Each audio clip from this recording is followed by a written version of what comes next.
میرے دو سوال ہیں آپ سے یہ پوچھنا چاہتا ہوں. میرا سوال یہ ہے کہ جی آپ کے سوال اور ہمارے جواب تو پوچھیں.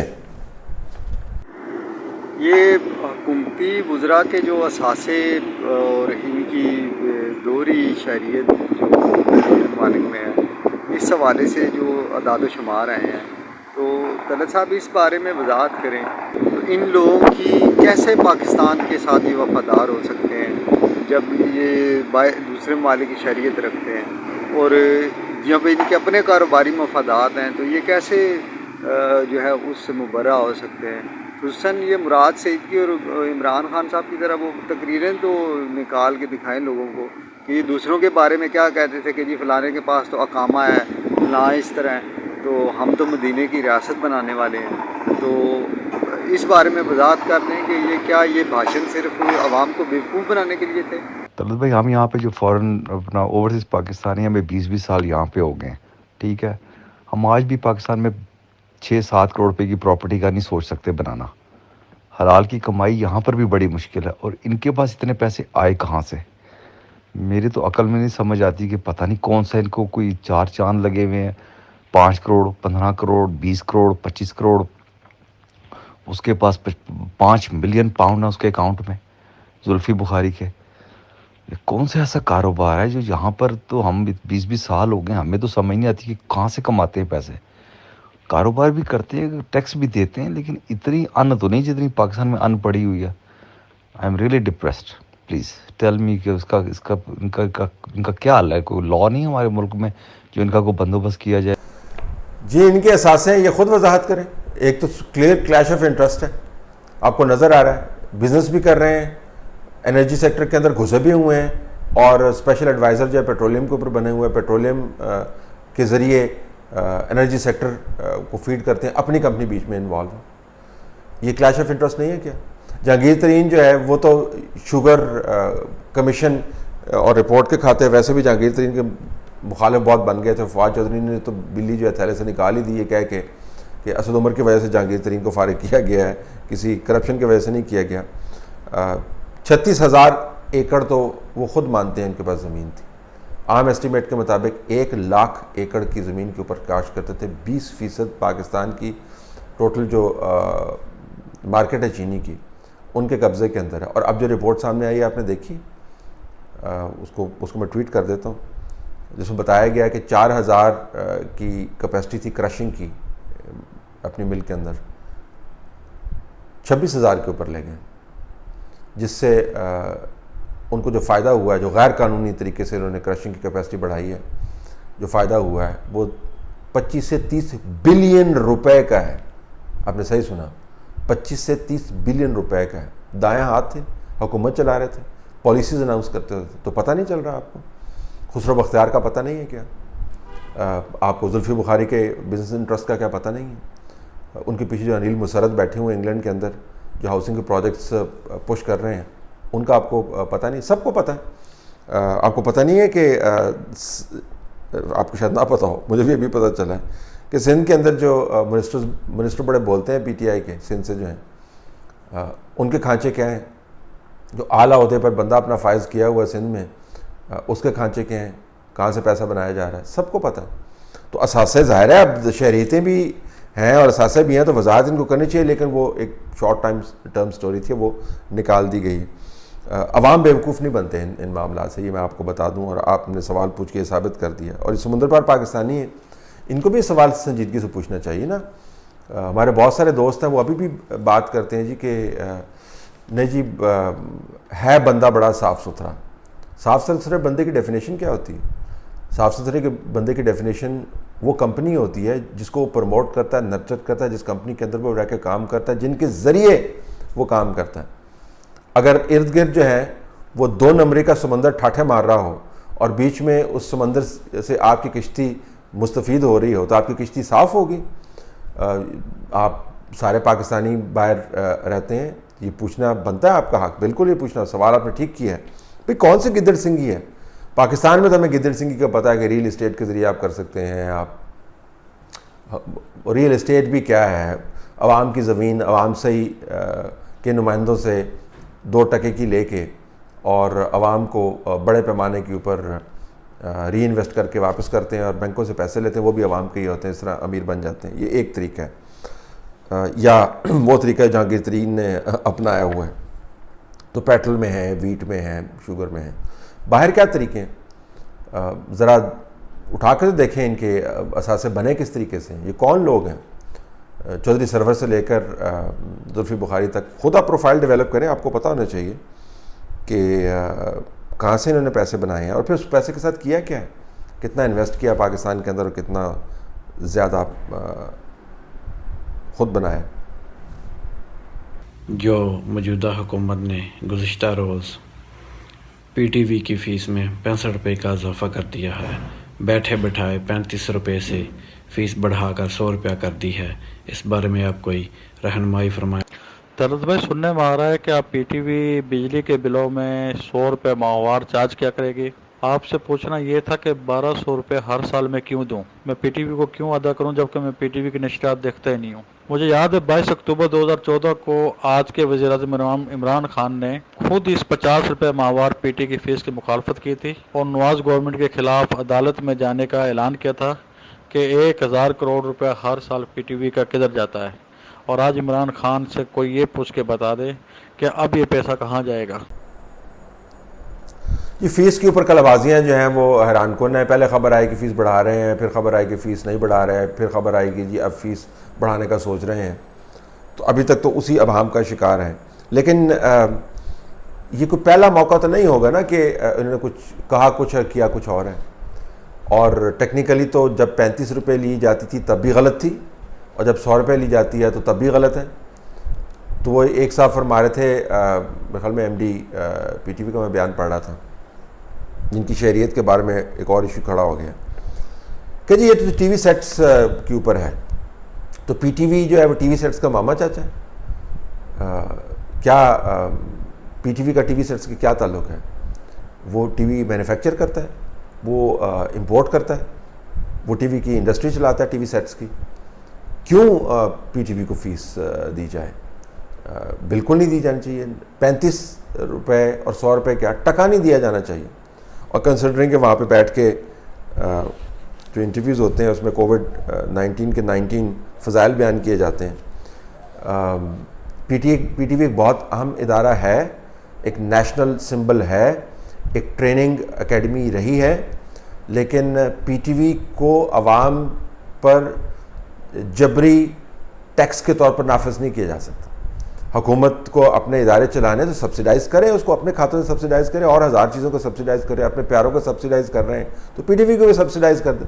عوام سے پیسے کیوں نکلوا رہے ہیں آپ؟ تو پہلی مرتبہ نہیں ہوگا کہ یہ پیسہ جو ہے یہ کدھر جاتا ہے. آپ کو پتہ ہے پیسہ کدھر جاتا ہے. فی الحال تو 12 اس گرے زون کے اندر ہیں کہ بڑھا بھی رہے ہیں اور نہیں بھی بڑھا رہے. سر میں نے آپ سے کچھ دن پہلے ہی عرض کیا تھا کہ اگر یوٹیوب کو بھی بند کیا جائے تو سچ ہم تک کیسے پہنچے گا. اور آج سپریم کورٹ نے اس بارے میں کچھ انڈیکیٹرز بھی دے دیے. کیا سوچتے ہیں بابا؟ طلعت صاحب، عثمان لودھی بات کر رہا ہوں. پوچھنا یہ تھا کہ ابھی ریسنٹلی ایک سپریم کورٹ میں ایک ہیئرنگ میں جج صاحب نے ریمارکس دیے ہیں کہ یہ یوٹیوب کے چاچے مامے جو ہیں وہ بنے بیٹھے ہوتے ہیں. تو کائنڈلی اس کی ایکسپلینیشن کر دیں کہ یہ اشارہ آپ لوگوں کی طرف تو نہیں تھا. درخواست ہے کہ وہ واٹس ایپ پہ پابندی لگائیں اور اس کی وجہ سے ملک پاکستان کو جو نقصان ہو رہا ہے وہ بھی نہ ہو، اور بحمد اللہ وہ بھی اپنے ضمیر پہ کوئی بوجھ نہ پائیں. دیکھیں جی، یوٹیوب کے اوپر بہت سارا ایسا مواد ہے جس سے میں مکمل طور پر اتفاق نہیں کرتا. جو بے دریغ استعمال ہے یوٹیوب کا معاشرے کے اندر نفرت پھیلانے کے لیے، صرف پاکستانی معاشرے کی میں بات نہیں کر رہا ہوں، میں اکراس دا ورلڈ بات کر رہا ہوں، میں اس کا بہت بڑا نقاد ہوں. جن وجوہات کی بنیاد پر بہرحال یہ بحث چھیڑ دی گئی ہے، ان وجوہات کا اس مواد کے اور ان نشریات کے سے کوئی تعلق نہیں ہے جو ہر پاکستانی یا ہر دنیا کے کسی ملک میں رہنے والے ذی شعور شہری کے لیے پریشانی کا باعث ہے. اس کا تعلق ان معاملات سے ہے جو بہت ہی ذاتی نوعیت کے ہیں. اب یہ عجیب بات ہے کہ یوٹیوب پر جب تک بیٹھ کر لوگ آپ کے مخالفین کی درگت بناتے رہیں، ان کی خواتین کے سر سے دوپٹے نوچتے رہیں، ان کو غلیظ ترین گالیاں نکالتے رہیں، ان کے خلاف بدترین اور گھناؤنا پروپیگنڈا کرتے رہیں، ان کی کردار کشی کرتے رہیں، ان کے اوپر کیچڑ اچھالتے رہیں، جب تک آپ کے مخالفین ہیں آپ کو قابل قبول ہے، بلکہ آپ خود پروموٹ کرتے ہیں. اور یہ بڑی دلچسپ بات ہے کہ بہت سارے ایسے اکاؤنٹس جو یوٹیوب کو استعمال کرتے ہوئے یہ کام کرتے ہیں وہ کون لوگ چلاتے ہیں آپ کو بہت اچھی طریقے سے پتہ ہے. سیاسی طور پر اگر آپ دیکھیں جو ٹرولنگ کروائی جاتی ہے پیڈ اکاؤنٹس ہیں وہ سارے کے سارے، اور لوگ بیٹھے ہوئے ہیں وہ ٹرولنگ کرتے ہیں، وہ قابل قبول ہے کیونکہ آپ کے اوپوننٹس کی ٹرولنگ ہو رہی ہے. جب ہوا کا رخ تبدیل ہوتا ہے، تھوڑا سا آپ کی طرف آتا ہے، تو پھر آپ کو یکدم خاندانوں کی عزت یاد آ جاتی ہے. تو پھر کیا اس ملک کے اندر بعض خاندانوں کی عزت جو ہے وہ زیادہ مقدس ہے دوسرے خاندانوں کی عزت سے؟ بعض خاندانوں کی خواتین کو زیادہ تحفظ چاہیے دوسرے خاندانوں کی نسبت؟ باقی سارے لوگ کیا سڑکوں پر بیٹھے ہوئے ہیں، ٹھڈے مارنے کے قابل ہیں؟ تو یہ جو دو قسم کا معیار آپ نے بنایا ہوا ہے نا، یہ قابل قبول نہیں ہے. یوٹیوب کو کس کی طرف اشارہ آئی ڈو ناٹ نو. چاچے مامے کوثر نے ویسے لفظ استعمال کر دیا ہو، لیکن مجھے نہیں پتا کہ کس کی طرف ان کا اشارہ ہے. تو پابندی اگر لگانی ہے جس طرح بھی دوست نے کہا، تو پھر ان جگہوں پر لگایا جائے جن جگہوں سے معاشرے کے اندر باقاعدہ اداروں میں فساد پھیلایا جاتا ہے، اداروں کو بلیک میل کیا جاتا ہے، ڈسٹارٹ کیا جاتا ہے، اس کے اوپر آپ کو کارروائی کرنی چاہیے.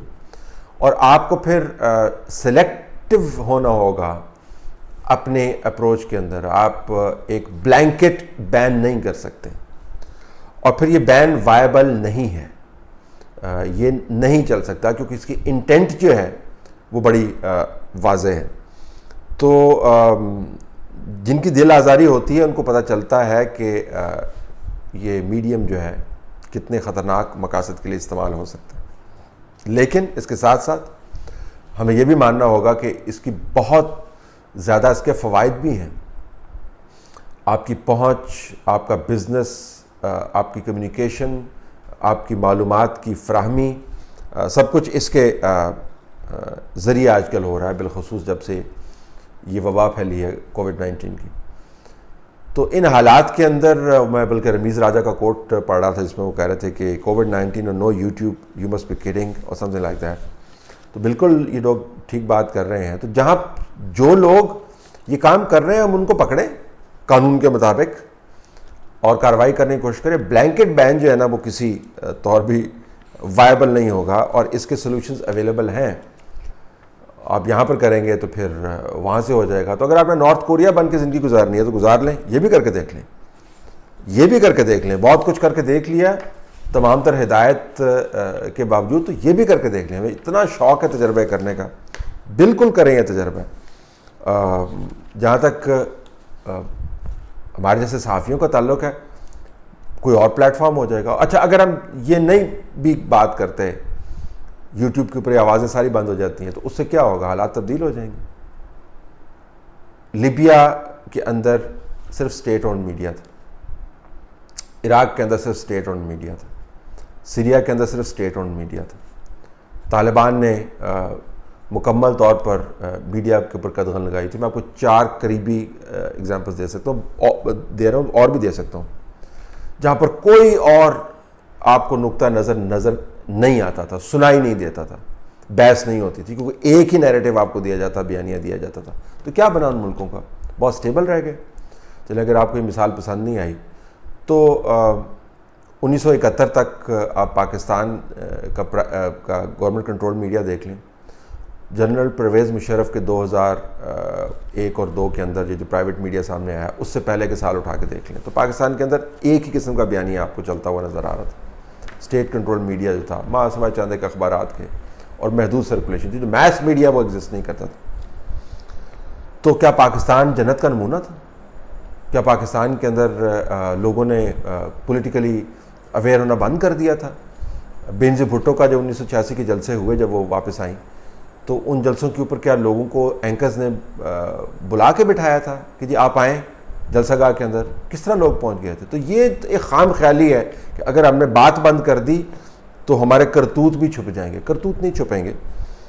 جو کرتوت کرتے ہیں میں ان کی بات کر رہا ہوں, لیکن جن کے جینوئن گریونسز ہیں وہ ڈائریکٹ ہونے چاہیے ان پلیٹ فارمز پہ بیٹھے ہوئے ان لوگوں یا اس کانٹینٹ کی طرف جو دل آزاری کا باعث بن رہا ہے. اس کو ٹیکل کرنا چاہیے, میں نے آپ کو پہلے بتا دیا. لیکن بلینکٹ بین جو ہے نا یہ حماقت ہی ہوگی. طلعت بھائی طیب بات کرتا ہوں UAE سے. کل مشاہد اللہ خان نے سینٹ میں اپنی تقریر میں ایک بات کی ہے انڈین اور اسرائیل پائلٹ کے بارے میں کہ پلوامہ کے بعد جو اسرائیلی پائلٹ گرفتار ہوا تھا, اور ڈاکٹر دانش نے ٹویٹ بھی کیا ہے اسرائیلی پائلٹ کی واپسی کے بارے میں. اس بات میں کتنی حقیقت ہے؟ واقعی اسرائیلی پائلٹ بھی گرفتار ہوا تھا ابھینندن کے ساتھ ساتھ؟ دیکھیں میری اطلاعات کے مطابق یہ جو پائلٹ کا معاملہ ہے نا یہ ٹھیک نہیں ہے. اس کے اندر اسرائیلی پائلٹ میری معلومات کے مطابق نہیں تھا. تو مجھے سمجھ نہیں آ رہی کہ یہ شاہد اللہ خان صاحب کیوں یہ بات کر رہے ہیں, حالانکہ وہ کافی کلوڈ اپ ہوتے ہیں ان معاملات کے اوپر, تحقیق کر کے آتے ہیں. اسرائیلی پائلٹ جو ہے وہ اس کی واپسی یہ اتنی بڑی خبر ہے آپ کسی طور بھی نہیں چھپا سکتے. تو میری معلومات تو کم از کم یہی ہیں.